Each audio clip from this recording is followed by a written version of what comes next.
तो वही मानसून सत्र के दौरान विपक्ष ने निशाना साधा, सरकार पर बरसे हैं विपक्षी नेता, सरकार पर अनदेखी का आरोप लगाया। कांग्रेस नेता आराधना शर्मा से खबरें अभी तक ने खास बातचीत की है, तो वहीं सपा विधायक अनिल कुमार से भी खबरें अभी तक ने खास बातचीत की है। खास बातचीत के दौरान दोनों ने क्या कुछ कहा, आपको सुनाते हैं।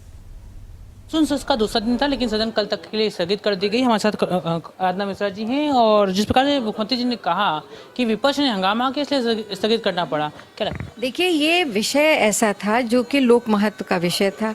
इस वक्त सबसे महत्वपूर्ण विषय इसलिए हो सकता भाजपा के लिए ना महत्वपूर्ण विषय हो, जिन प्रभु राम के नाम पर वो सत्ता में आए, आज उन्हीं के विषय को उन्होंने उस पर वो चर्चा नहीं करना चाहते या उनके लिए महत्वपूर्ण नहीं था। हमारी तो मांग थी, हम लोगों ने नियम 311 में नोटिस दी थी कि सबसे पहले सदन में इस विषय पर चर्चा हो जाए जो राम मंदिर में चढ़ावा चोरी हुई। सरकार कराना नहीं चाहती थी इस पर चर्चा, जवाब देना नहीं चाहती थी। अगर जवाब देती तो बहुत सारी चीज़ों में घिर सकती थी। एसआईटी की जांच में जिस तरह से बातें खुल रही हैं, जो चीज़ सोशल मीडिया पे आ रही है कि ज़मीन के अधिग्रहण से लेकर के मंदिर के निर्माण से लेकर के चढ़ावा में चंदा चोरी तक वो लोग लिप्त हैं, पाए गए हैं, जो भारतीय जनता पार्टी, आरएसएस और विश्व हिंदू परिषद से जुड़े लोग। आखिर ये चंपत राय बंसल कौन है, ये अनिल मिश्रा कौन है, ये गोपाल राव कौन है, सब तो आरएसएस, विश्व हिंदू परिषद और भाजपा से जुड़े लोग हैं। जिस तरह से आउटसोर्सिंग के लोगों को, बेचारों को, जिन्होंने जो भी गलतियां की हों, ये वो लोग थे जिन्होंने छोटा क्राइम किया, पर किनके संरक्षण में हो रहा था? ये लूट नहीं है, ये डकैती है, संगठित क्राइम है। बातचीत नहीं, आपने सुना कांग्रेस विधानमंडल दल आराधना मिश्रा जी को, जिन्होंने साफ तौर से कहा है कि जो मुख्यमंत्री ने कहा है कि लगातार कि बीजेपी से जुड़े लोग नहीं थे, लेकिन आराधना मिश्रा जी का साफ तौर से कहना था कि वीएचपी और जो अन्य दल हैं या फिर उनके सहयोगी दल हैं या सहयोगी पार्टियां रही हैं और संगठन हैं, उनसे जुड़े हुए लोग हैं और सरकार को संज्ञान से चर्चा करनी चाहिए थी, बल्कि सरकार ने कोई चर्चा नहीं की। कैमरा के साथ आकाश यादव, खबरें तक, लखनऊ।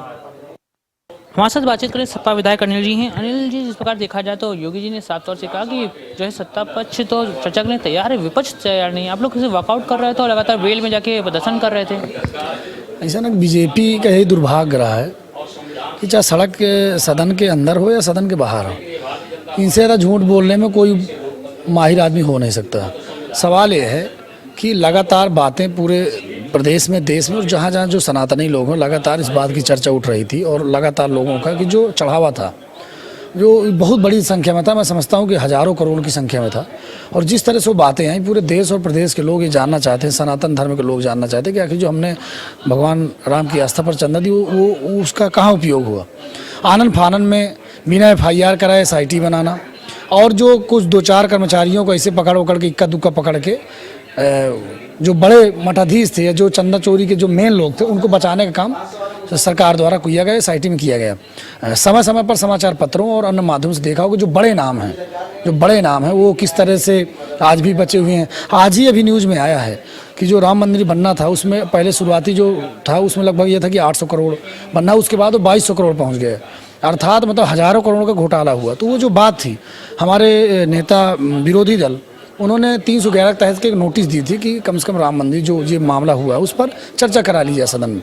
लेकिन भारतीय जनता पार्टी, चूँकि जो सनातन के आधार पर ही सरकार इनकी बनती, केवल हिंदू मुस्लिम के आधार पर सरकार बनती, प्रभु श्री राम की आस्था के नाम पर इनकी सरकार बनती, आखिर आप क्यों प्रभु श्री राम के आस्था का जो विषय था, इतने पूरे सनातनों के विषय का है मामला, तो उस पर चर्चा कराने से क्यों डर रही है सरकार? तो जानबूझ के गुमराह करने का काम कर रहे हैं और जानबूझकर विपक्ष के लोगों का जवाब नहीं देना चाहते या प्रदेश के लोगों का जवाब नहीं देना चाहते, देश के लोग। मुख्यमंत्री जी ने कहा कि जो लोग हैं वो बीजेपी जुड़े नहीं हैं और बीजेपी का कोई लेना देना नहीं है इस जितने प्रकरण में। सरकार ने बल्कि SIT बनाई, उसका कार्रवाई किया, सुप्रीम कोर्ट के निर्देश में समिति बनी थी, तो बीजेपी से क्या लेना देना?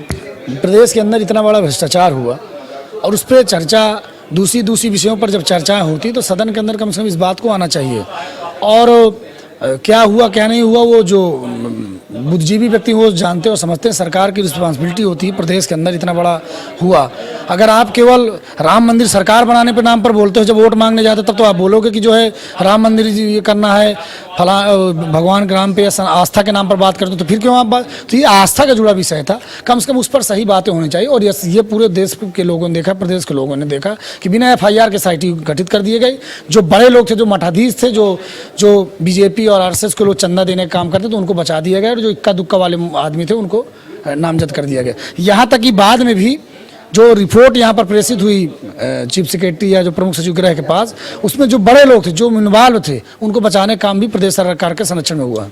जो अनुपूरक बजट आया 59,000 करोड़ का, इसको किस प्रकार देखते हैं आप? क्योंकि सरकार कह रही है विकासशील बात कर रहे हैं, उत्तर प्रदेश विकसित बात कर रही है। इनका आखिरी बजट भी है और बीजेपी का आखिरी सदन भी है, क्योंकि जिस तरह से पूरे प्रदेश का चाहे किसान हो, नौजवान हो, छात्र हो, व्यापारी हो, सबको ठगने का काम इन्होंने किया है। और ये अभी जो बजट था उसका 20% खर्च नहीं कर पाए, पूरक बजट ले आए। तो ये जो है जो घोषणाएं इन्होंने की थी, जो अपना कहते थे कि हमारा ये चुनावी घोषणा पत्र को अपना ये जो अमृत वचन बोलते हैं, कितने वचन इन्होंने पूर्ण किए। तो बीजेपी के लोग हैं, इनका अंतिम की ओर है।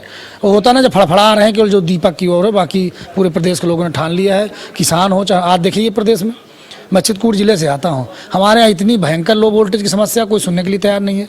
नहरें नहीं चल पा रही लो वोल्टेज के कारण। लोग अगर आंदोलन करें तो उनके ऊपर मुकदमे बिजली विभाग लगवा रहा है। जिला अस्पताल में चले जाए, रिफर सेंटर बने हुए हैं।